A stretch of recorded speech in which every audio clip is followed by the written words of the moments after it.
am Patricia Muir, and I am the founder of The Joy of Working After 60 and also Thriving After Cancer Treatment. Today, I have the delightful experience of speaking with Meryl Cook, who, as you can see by her background, that she is quite the creator. So hello, Meryl, and thank you very much for accepting my invitation to be interviewed. Hi, it's really a pleasure to be here. Thank you, Patricia. What would you say is the main reason for you working after 60? Well, about 4 years ago, I reinvented myself after breast cancer and started becoming an artist and then started working in corporate. And so I feel like I'm just beginning, that I'm really getting started. And yeah, that's my main reason. I'm doing what I finally always wanted to do. That's good. So how did you get to that point? Tell us a little bit about your past career. And Sure. I know definitely when there's a cancer diagnosis that it is like everything stops on that track, right? And then you start Absolutely. to think about, what am I going to do to continue? So tell us a little bit about what you did before that Sure. time, and then we'll go into what you're doing now. Sure, that sounds great.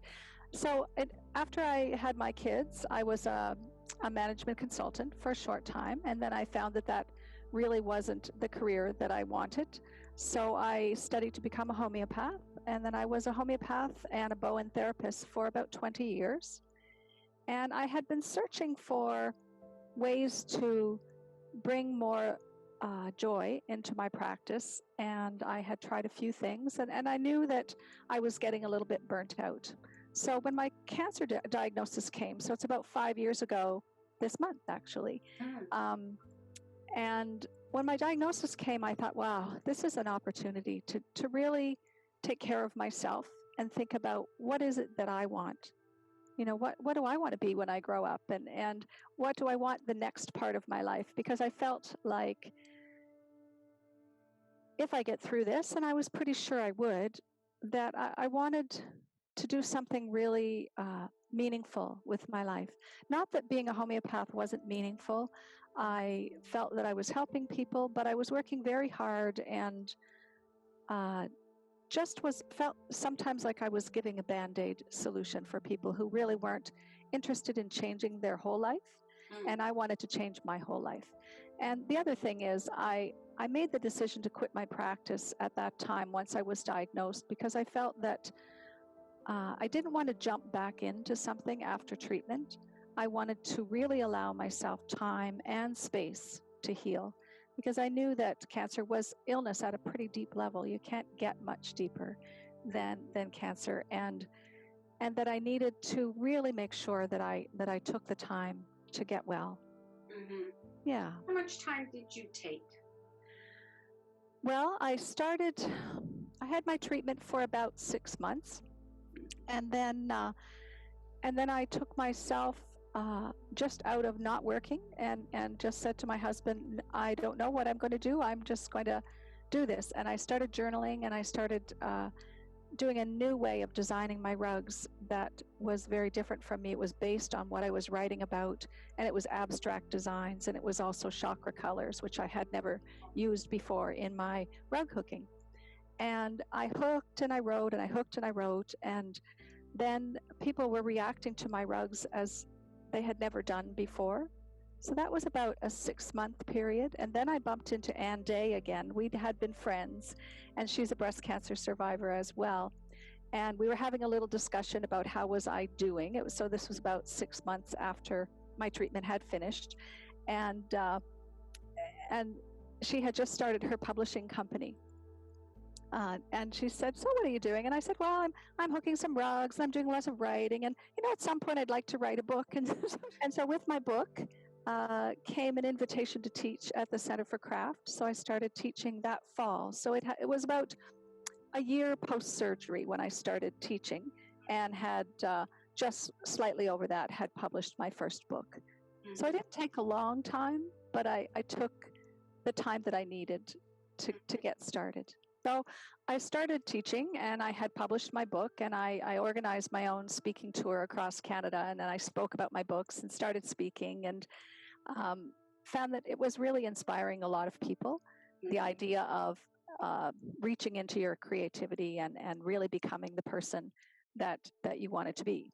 So people kept saying to me, how did you do that? How did you hook 8 bats and write that book in 8 months? Like, how did you do it? So I thought, well, I guess I need a workbook. So I started writing sort of how-tos, how to get started getting unblocked on a creative level with writing and sketching. And so I published that book about 11 months after the first book, and then went from there. And then what started happening was I got invitations.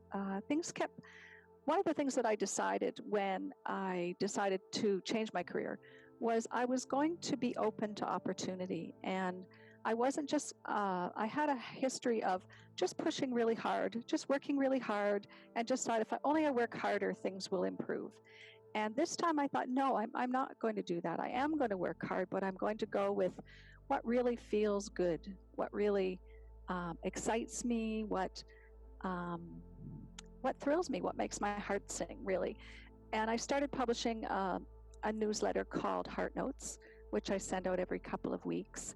And I got a pretty large following there. I started speaking to people, and then I got invitations to do like an artist in residence at the craft center and things like that. And so it just sort of gradually grew there. But my goal was always to get back into corporate work, because I had started out as a management consultant before I was a homeopath. And I feel that people in workplaces really need self-compassion. They need to address well-being. And there are lots of great ways to talk about engagement without just talking. And I wanted to bring in a hands-on. So I had in my mind that I wanted to do this. And I kept sort of mentioning that maybe this would be a possibility. And then last year, it actually became a possibility. I got some speaking gigs to do lunch and learns at a corporate level on speaking to yourself with kindness. I did that during Mental Health Week. And then I got an invitation to do a team building event where I actually used my management consulting skills to bring people along with writing and sketching and tapping into the body feeling, which is kind of how I do my designs, and envision what they would like their workplace to be like. So it was a Department of Environment, and their concerns were their staff didn't really know one another, and also the staff didn't have a clear sense of the vision of the work unit. So I taught them how to rug hook, and then we designed a rug based on their vision. They wanted to be out in the community. They wanted to be seen as experts. They wanted to be expanding their reach in the community. So what we did was I designed a rug, and then I actually took my equipment into their workplace, and they hooked this beautiful rug, which is now hung in their workplace, which was really, really So cool. how does that project relate to what people are going through now? Well, I think people right now are feeling somewhat disconnected. We know that people who've been working from home are feeling tired and kind of burnt out. And I feel that that teams really need to address engagement if they're going to continue. And also that moving back into the workplace is going to be a confusing time and a time of great change and uncertainty. And I think engagement and well-being are even more important to teams at this time. In terms of the work that I've been doing during COVID, what I've been doing is doing virtual creative sessions. So they're creativity and journaling, not the rug hooking, and just stepping into people's staff meetings, ongoing staff meetings, and doing a 10-minute journaling session or doing a 10-minute creativity session with people over a period of 4 or 5 weeks. So that's what I've been doing to compensate right now. I think that the work that I did before COVID, which involved a lot more hands-on, will have to be modified as we go back into the workplace, because I don't think that there'll be a lot of face-to-face interactions for the next little while. So one of the possibilities I have is to send sample equipment to workplaces so that people can work on it with my instruction. But basically, the rug itself will have to be hooked by me. But the way that the way I envision it happening would be that I would be hooking the rug and sending weekly videos to say, here's the progress, and here's what we talked about in the team building, and here's what your vision was, and here's how it's shaping up, and giving a creativity tip and exercise to go along with that. So it's still keeping people engaged in the whole process. People can benefit from the creative part as well, rather than the usual management consulting engaging type of workshop. You're taking something that's very creative. And I am just picturing if I was in a meeting and I was getting some kind of sharing of how to be creative, it would actually help me to deal with the obvious stress in the room of everything that's going on, but also would help me to relax my mind, so I might be more creative with my colleagues on how do we resolve this, rather than it be very very consulting mode. It's very much around taking creativity, allowing people to experience that creativity.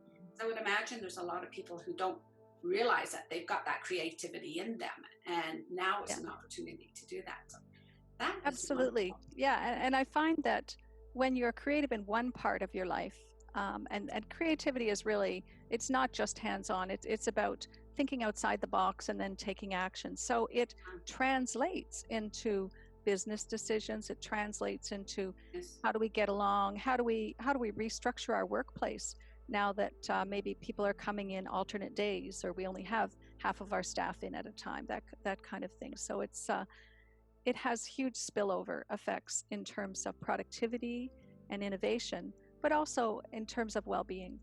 Right, the two of them come together quite well. We really do need that creativity to look at something that's completely different, a world for all of us, right? Not just some of us, but all of us. And absolutely. Bringing that creativity, allowing people to get into that mode of being creative is a great way to engage people. It's wonderful. My experience was the last team building that I did before COVID. We were at a retreat, and they were wanting people to work with someone who they didn't normally work with. So it was a collaborative project, and I had them design a 4-inch square and hook it and choose the fabrics. And it was 20 engineers and scientists, mostly men, and they were thrilled. And the fun part was they went on to their meetings after we were done, and they were still working on their rug hooking. So as they're talking, as they're consulting, they're walking around the room hooking. And both the managers and the staff said they've never had a retreat that was that successful. You know, they just, because people were just, oh, this is so much fun. Wait till I tell my mom I'm rug hooking, you know, that kind of thing. Like, it was really, it was like a breath of fresh air, I think. As a woman who is thriving after cancer treatment and thriving after the age of 60, and actually thriving through this pandemic that we're experiencing now, what would you say to another woman that perhaps is considering the fact that, okay, this is the time to stop doing what I've been doing before, and in some cases look at that traditional retirement? I've heard a lot of people saying, okay, this is the notice that I needed to say, okay, I'm out of here. What would you say to someone like that? I would say just do it. I think that life can change in an instant, as anybody who's been diagnosed with cancer knows, and that there's no point wasting your time doing something that you no longer love or that you no longer feel is fulfilling you. And I think that in our 60s and above, I'm 63, that I feel we have so much to offer, and we really can. This is our time to do things that have a real sense of purpose. You know, that. So I'd say just do it. Don't worry about figuring it all out. You know, don't have to have it all the steps planned. Like, don't wait, just do it, just jump. Do something, right? Rather than just retreating from life, from engaging and engage in something, right? Yes. And creativity is one of those things that can spark something new for you. And what would you say to your younger self about what advice would you give her?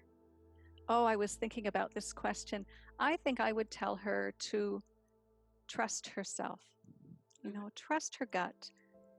Some of the times in my life when I haven't trusted my gut have been the worst disasters of my life. And when I decided to change my life, I really thought I should pay attention to my gut. And so when you're a young person and maybe a relationship doesn't feel quite right, trust that, get out, move away. If there's a job you want to take that you think, oh, I just feel sick about it, but I guess I should take it, don't. Go for something that doesn't make you feel nauseous or worried, or Yeah. Our gut or our intuition actually is, you could consider it our best friend, our closest friend.